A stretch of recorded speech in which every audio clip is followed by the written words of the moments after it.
Cancer రోగంతో అల్లాడిపోతున్న ప్రపంచానికి Russia good news చెప్పింది. దీని నివారణకు వ్యాక్సిన్ కనుగొన్నట్టు పేర్కొంది. ముందుగా ఆ దేశ ప్రజలకు ఉచితంగా ఇవ్వబోతున్నట్టుగా ప్రకటించింది. ఆ దేశ ఆరోగ్య శాఖ మంత్రి ఈ విషయాన్ని ధృవీకరించారు. జనవరి 2025 నుంచి రష్యన్ పౌరులకు ఇవ్వబోతున్నట్టుగా తెలిపారు.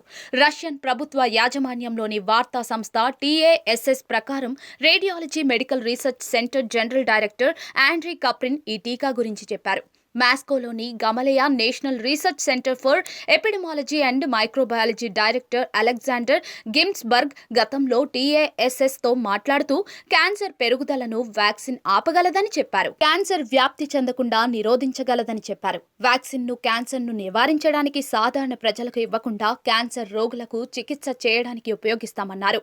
ఈ వ్యాక్సిన్ను అన్ని రకాల క్యాన్సర్తో బాధపడుతున్న రోగులకు ఇవ్వవచ్చు. క్యాన్సర్ వ్యాక్సిన్ తయారీ రేసులో ఉన్న దేశాలు వ్యాక్సిన్ ఎలా పనిచేస్తుందో Russian national medical research radiological centre, Gamaleya national research సెంటర్తో సహా రష్యా ఆరోగ్య మంత్రిత్వ శాఖ ధృవీకరించింది. ప్రస్తుతానికి వ్యాక్సిన్ ఏ క్యాన్సర్కు చికిత్స చేస్తుంది, ఎంత ప్రభావవంతంగా ఉంటుంది లేదా వ్యాక్సిన్ను ఏమని పిలుస్తారో స్పష్టంగా చెప్పలేదు.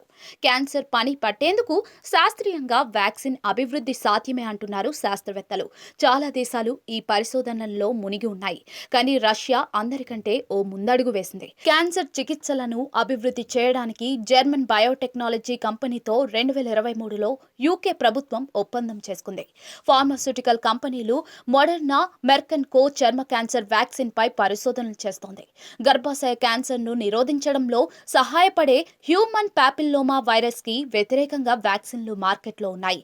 అయితే ఇప్పుడు రష్యా తీసుకొచ్చింది మాత్రం అన్ని క్యాన్సర్ కారకాలపై పనిచేస్తోందని చెప్తోంది.